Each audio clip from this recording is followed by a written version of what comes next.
तजुर्बा पेश कर रही हूँ। एक प्लास्टिक की बोतल लेकर इसका ऊपरी हिस्सा काट दीजिए। पेंदे से कुछ ऊपर बोतल के चारों तरफ 4 सुराख कीजिए। एक खाली रिफिल लेकर इसके 4 छोटे टुकड़े कीजिए। ये टुकड़े चारों सुराखों में मजबूती से बिठाइए। बोतल में पानी भरिए।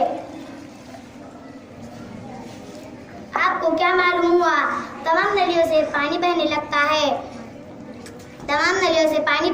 है। इससे क्या जाहिर होता है? इससे जाहिर होता है कि एक जगह ज़ख़ीरा किया हुआ पानी नलों के जरिए मुख्तलिफ मुकामात पर पहुंचाया जा सकता है। शुक्रिया।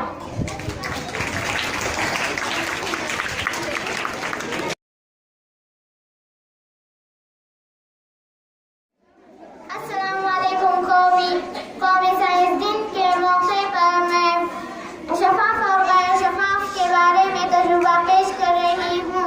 ज़रूरी अशिया: महुआ, कांच, मोमबत्ती। महुए में से देखने पर मोमबत्ती की लौ नजर नहीं आ रही है, लेकिन कांच के टुकड़े में से देखने पर मोमबत्ती की लौ नजर आ रही है। इससे क्या जाहिर होता है? महुआ गैर शफाफ है और कांच शफाफ है। अल्लाह हाफ़िज़।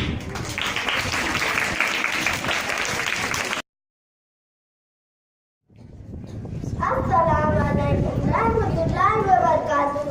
मैं आपके सामने एक तजुर्बा बता रही हूँ। दर्द में कानवाना हवा दबाव लगती है।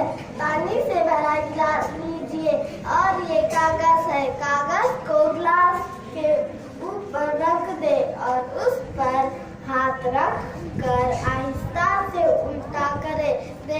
हाथ आहिस्ता से हटा ले। देखे कि पानी नीचे गिरा। पानी नीचे नहीं गिरा। इससे साबित हुआ है कि हवा दबाव